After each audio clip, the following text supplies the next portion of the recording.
আমি তো ভাই মুসলমান না, আমি শুকরের মাংস খাই। প্রকাশ্যে বলছি, সাংবাদিকদের সামনে আমি প্রকাশ্যে বলছি, আমি তো শুকরের মাংস খাই। আমি শুকরের মাংস খাই বলে আমাকে তো কেউ লাঠি নিয়ে কেউ মারতে আসে না। আমার বাড়ি ঘর তো কেউ পুরাই দেয় না। আমাদের হিন্দু ভাইদের, খ্রিস্টান ভাইদের, বৌদ্ধ ভাইদের ঘর বাড়ি তো পুরাই দেয় না শুকরের মাংস খাই বলে।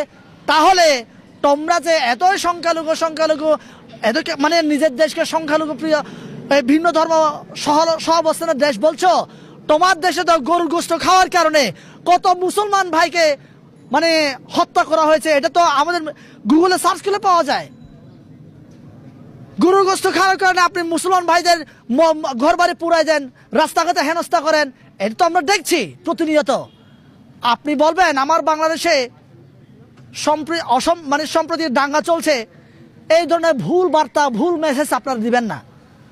আমি হুঁশিয়ারি দিয়ে বলছি ভাই, আমরা যেভাবে স্বাধীনভাবে শুকরের মাংস খেতে পারি, তোমার ভারতীয় স্বাধীনভাবে আমার মুসলমান ভাইদেরকে গরুর মাংস খাওয়ার আইন তুমি করো, দেখি তোমার বুকের পাটা কত আছে।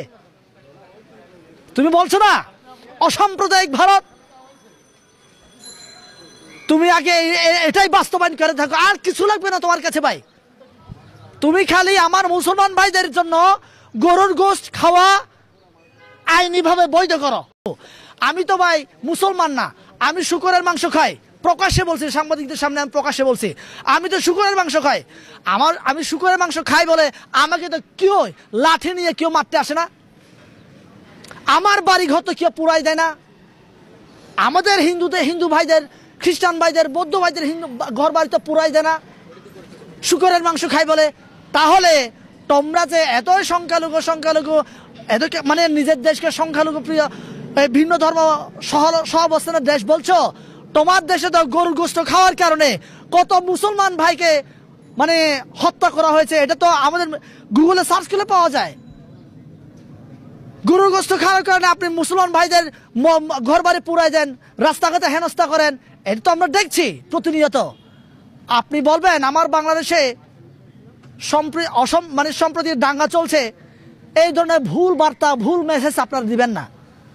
আমি হুঁশিয়ারি দিয়ে বলছি ভাই, আমরা যেভাবে স্বাধীনভাবে শুকরের মাংস খেতে পারি, তোমার ভারতীয় স্বাধীনভাবে আমার মুসলমান ভাইদেরকে গরুর মাংস খাওয়ার আইন তুমি করো, দেখি তোমার বুকের পাটা কত আছে।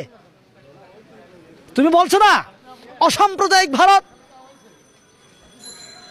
তুমি আগে এটাই বাস্তবায়ন করে থাকো, আর কিছু লাগবে না তোমার কাছে ভাই। তুমি খালি আমার মুসলমান ভাইদের